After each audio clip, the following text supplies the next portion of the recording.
one of the things that I need to do is to get all the dimensions and any templates that I'm going to have or anything of that nature for this chair. Basically, in order to do that, you almost kind of have to reverse engineer it. And me not being an engineer, I don't know what the heck I'm doing, so I am going to do it the way I think that might be easiest. So I got some of this brown craft paper. Pick it up at Hobby Lobby or just about anywhere, I think. And the first piece that I'm really concerned about is the seat. One of the things I'm going to do, and I need this anyway, is to make a template of the seat. Now I think the seat is the only piece that I actually have to do the template on. The rest of it, I can just take measurements and work off of that. But the seat I really don't want to mess up on. It's going to be the most important part of the chair, and it's going to be the most visible piece to the chair as well. So like I said, I got this craft paper and I've turned the chair upside down. It's loosely clamped to the bench, and essentially I'm going to trace it. So I'm just putting the board, just a scrap board up here so I can have something to trace against.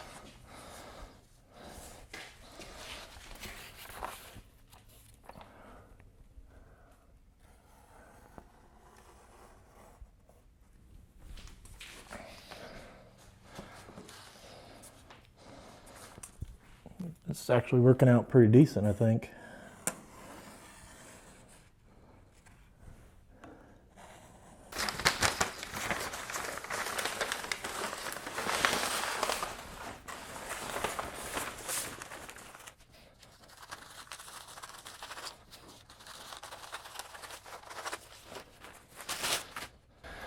Now the other thing I'm doing, I got this little, just a notebook, and I'm labeling each piece as I go.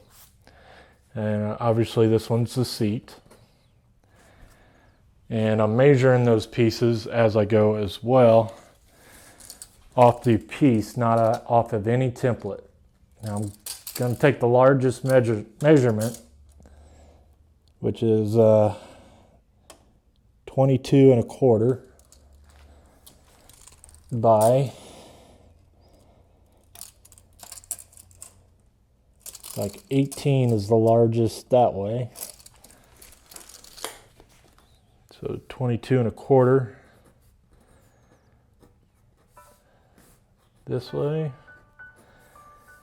and 18 this way. And I believe I already measured it. It's 2.5 inches thick. Yes, it is. 2.5 thick. So I put that on the template, and I'm also going to put this on my notebook. That way when I go searching for the piece of wood that I need, I have everything I need. What I'm doing here is I'm labeling each spindle and figuring out how long of a piece that I need and how thick of a piece I need to accomplish that spindle on the lathe. As I'm facing the front of the chair, that's how I'm labeling it. So this is the left side, this is the right side. So I wonder how long those tenons are. It might be 1 inch. This one's broken, so I'm gonna, yeah, it's 1 inch actually. So actually I'm gonna put 2 inches on each length that I get. So what I say, it's 10.5 on this, so I'm gonna make that 12.5. I got 9 1/4 on this, so I'm gonna make that 11 1/4. So the thickest part of this spindle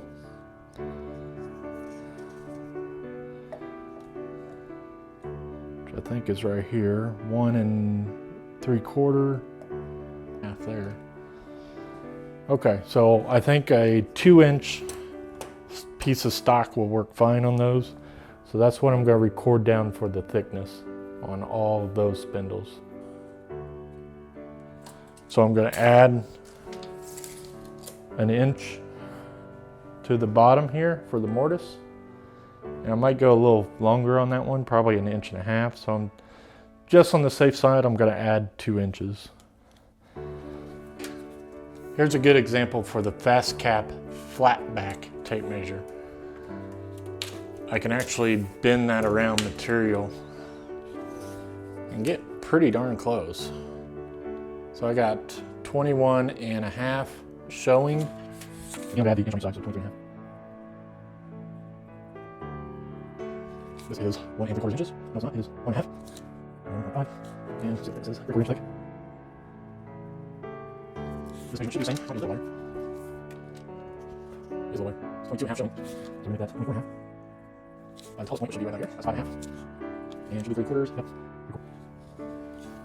So I think you get the idea of what I'm going for here. I'm just getting the measurements so I know what material I need to buy, or how much material I need to buy.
So thanks for sticking around to the end of the video. I really appreciate that.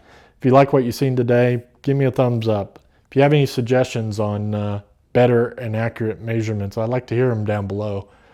This is my first time reverse engineering a piece so I can build it myself, at least a complicated piece anyway.